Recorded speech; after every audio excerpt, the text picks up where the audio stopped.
Jede Minute verschwindet in den Tropen eine Waldfläche fast so groß wie 30 Fußballfelder. Eine der wichtigsten Ursachen des Treibhauseffekts. Wälder erhalten ist wichtig für den Klimaschutz. Aber mindestens genauso wichtig ist ein anderes Ökosystem.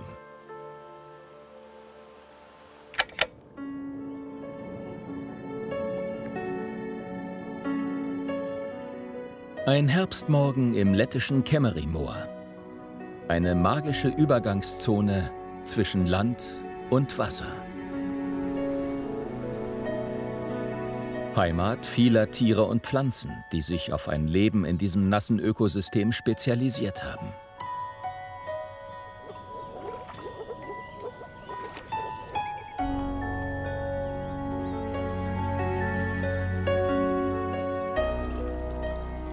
In Lettland bestimmt seit 20 Jahren eine Frau die Moorforschung. Seit sie mit ihrer Arbeit begann, musste Mara Pakalne mit ansehen, wie dieser Lebensraum immer mehr verschwindet.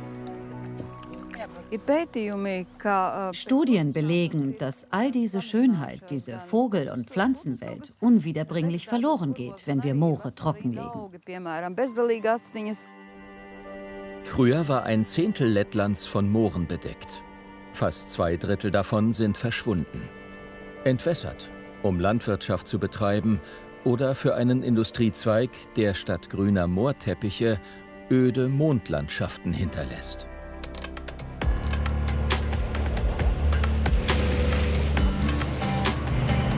Lettland zählt zu den größten Torfexporteuren weltweit.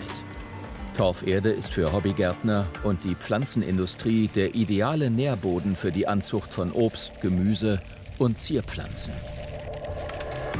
Obwohl es umweltfreundliche Ersatzstoffe aus Kompost oder Kokosfasern gibt, werden allein in Lettland jährlich 5 Millionen Kubikmeter Torf abgebaut und dafür großflächig Moore zerstört.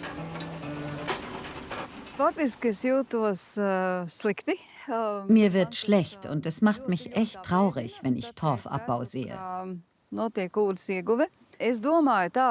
Wir müssen auf jeden Fall etwas tun, denn die Zerstörung der Moore schreitet jeden Tag weiter voran. Der Verlust an intakten Moorflächen ist im Ostseeraum dramatisch. Ein Land ist trauriger Spitzenreiter. In Deutschland sind 95% der Moore zerstört.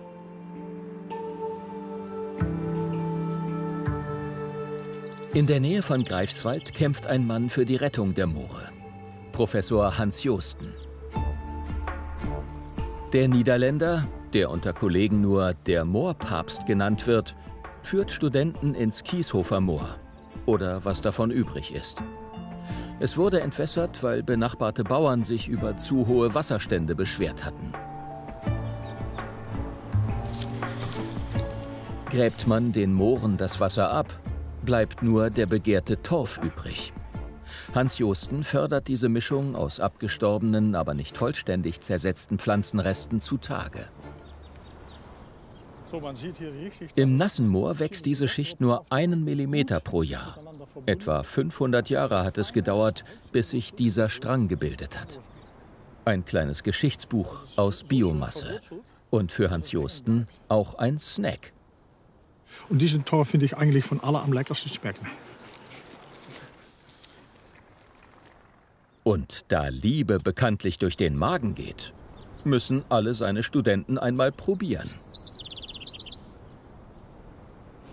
Mittelalter produziert, im 21. Jahrhundert auch gefressen. Doch diesem Moor fehlt etwas Entscheidendes. Wasser. Nicht nur ein artenreiches Ökosystem geht verloren. Das Sterben der Moore ist auch für unser Klima verheerend. Moore haben ungeahnte Menge an Kohlenstoff gespeichert.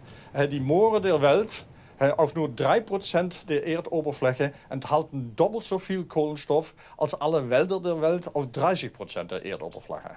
Das ist eine Menge, kann man sich nicht vorstellen. Alle Pflanzen binden beim Wachstum CO2 als Kohlenstoff. Während sie dieses CO2 wieder abgeben, sobald sie sich zersetzen, zerfallen abgestorbene Pflanzen im sauren Moorwasser kaum und bilden Torf. So werden jährlich um die 250 Millionen Tonnen Kohlendioxid gespeichert. Und das schon seit mehr als 10.000 Jahren. Doch dieses ist nur sicher konserviert, solange Moore nass sind. Ich vergleiche es gern mit einer Bombe.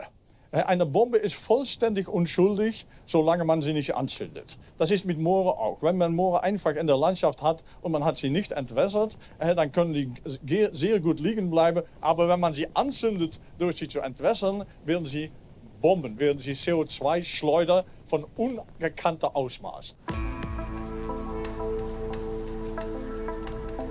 Trockengelegte Moore sind weltweit für 5% der vom Menschen verursachten Treibhausgasemissionen verantwortlich.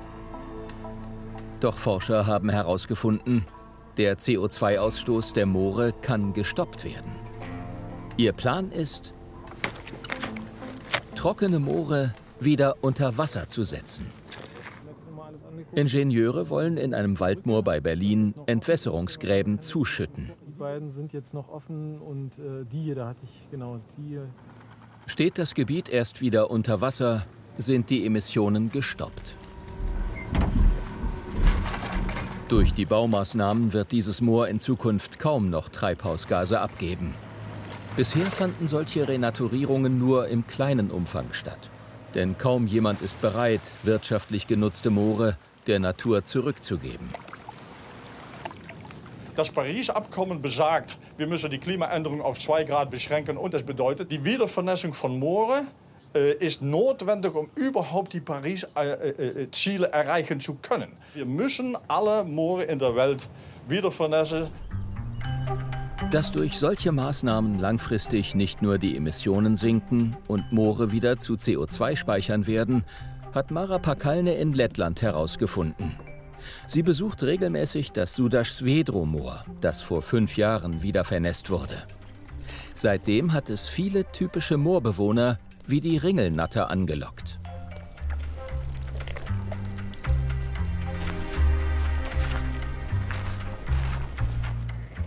Wo früher Bagger am Werk waren, ist die Natur zurückgekehrt.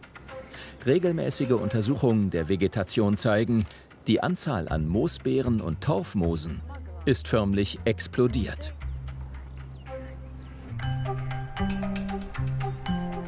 Die Ergebnisse von Mara Pakalnes Forschung zeigen, es braucht nur wenig menschliche Hilfe, um die Schäden an entwässerten Mooren wieder gut zu machen. Und das bedeutet nicht nur Arten, sondern gleichzeitig auch Klimaschutz. Das hier ist doch ein gutes Beispiel, dass wir Fehler aus der Vergangenheit wieder beheben können. Doch solange die Welt Torf braucht, werden auch weiterhin Moore zerstört. Hans Joosten und sein Team haben einen Plan entwickelt, das zu stoppen. Sie untersuchen Torfmoose, die in jedem Moor auf der Welt wachsen. Mehr als 200 unterschiedliche Arten gibt es. Was selbst die Forschenden überrascht hat, man muss gar nicht warten, bis sich diese Moose über Jahrhunderte zu Torf zersetzen. Getrocknet und zerkleinert besitzen diese Pflanzen fast identische Eigenschaften wie Torf. Man hat oft gesagt, man kann keine Torfmoose züchten, anbauen. Das sind Wildpflanzen und das geht überhaupt nicht. Naja, das ist natürlich nicht wahr. Das haben wir schnell gezeigt, dass das wohl geht im Labor und dann im Gelände. Bei Oldenburg betreiben die Forscher bereits eine 17 Hektar große Versuchsanlage. Auf dieser weltweit einzigartigen Moorfarm ernten sie regelmäßig Torfmoose.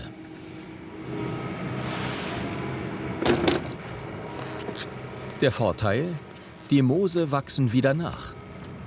Statt Moore für den Torfabbau zu zerstören, könnte man trockengelegte Moore für den Moosanbau wieder vernässen, damit die Natur zurückbringen und gleichzeitig Geld verdienen.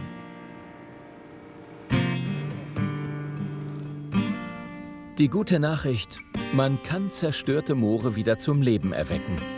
Und je mehr nasse Moore es wieder gibt, desto größer sind die Chancen, den Kampf gegen die Klimakrise zu gewinnen. Der Apfel ist nicht nur das Lieblingsobst der Deutschen.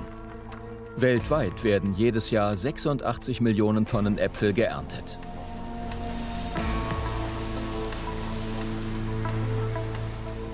Die meisten werden in Monokulturen angebaut und durchschnittlich über 20 Mal mit Pestiziden besprüht. Zwischen den Bäumen in Reih und Glied gibt es kaum Platz für Artenvielfalt. Dass es auch anders geht, sieht man in Bayern.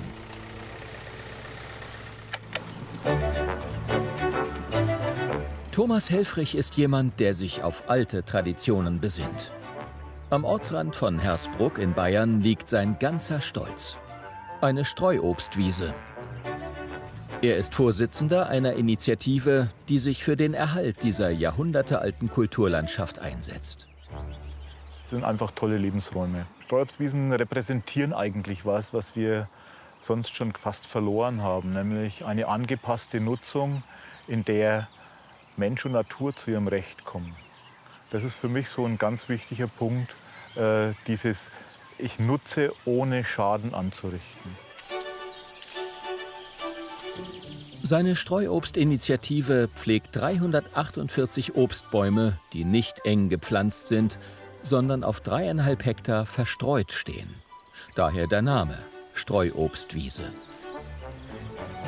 Auf solchen Wiesen wachsen nicht nur unterschiedliche Früchte nebeneinander, sie sind auch ein Zuhause für über 5000 Tier- und Pflanzenarten. Das Leben spielt sich auf verschiedenen Stockwerken ab. Am Boden zwischen den Bäumen, an den Stämmen und in den Baumkronen. In der Blütezeit finden hier bis zu 70 Honig- und Wildbienenarten reichlich Nahrung. Aber nicht nur die Artenvielfalt, auch alte landwirtschaftliche Traditionen werden durch die Initiative bewahrt. Ganz im Gegensatz zum maschinellen Mähen werden durch Sensen kaum Insekten getötet. Die Initiative gibt sogar Kurse in dieser alten Kunst.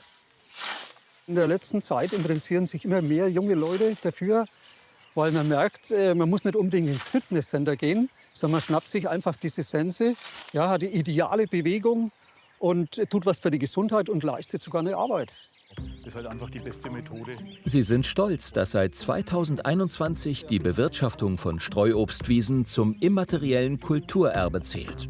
Vielleicht hilft das, den Rückgang der Streuobstwiesen aufzuhalten. Mehr als die Hälfte wurde in Europa in den letzten 60 Jahren gerodet, um dort moderne Landwirtschaft zu betreiben. Oft gab es dafür sogar Prämien vom Staat. Streuobstwiesen mit geringen Erträgen und hohem Arbeitsaufwand scheinen unwirtschaftlich. Doch in Hersbruck gibt es Pläne zu deren Rettung. Also das Motto unseres Vereins ist Schutz durch Nutzung. Die Nutzung ist unbedingt wichtig, das müsste jeden einleuchten. Das Obst muss verwertet werden, es bringt ja nichts, wenn das Obst dann unter den Bäumen liegt. Bisher kämpften nur Initiativen wie die in Hersbruck für das Überleben dieser Kulturlandschaft. Aber das könnte sich bald ändern. Naturschutzverbände in Bayern hatten über ein Volksbegehren den Schutz der Streuobstwiesen eingefordert. Nach langen Verhandlungen verabschiedete die bayerische Staatsregierung den Streuobstpakt. In den nächsten Jahren stehen 600 Millionen Euro bereit, um 1 Million neue Bäume in Streuobstwiesen zu pflanzen.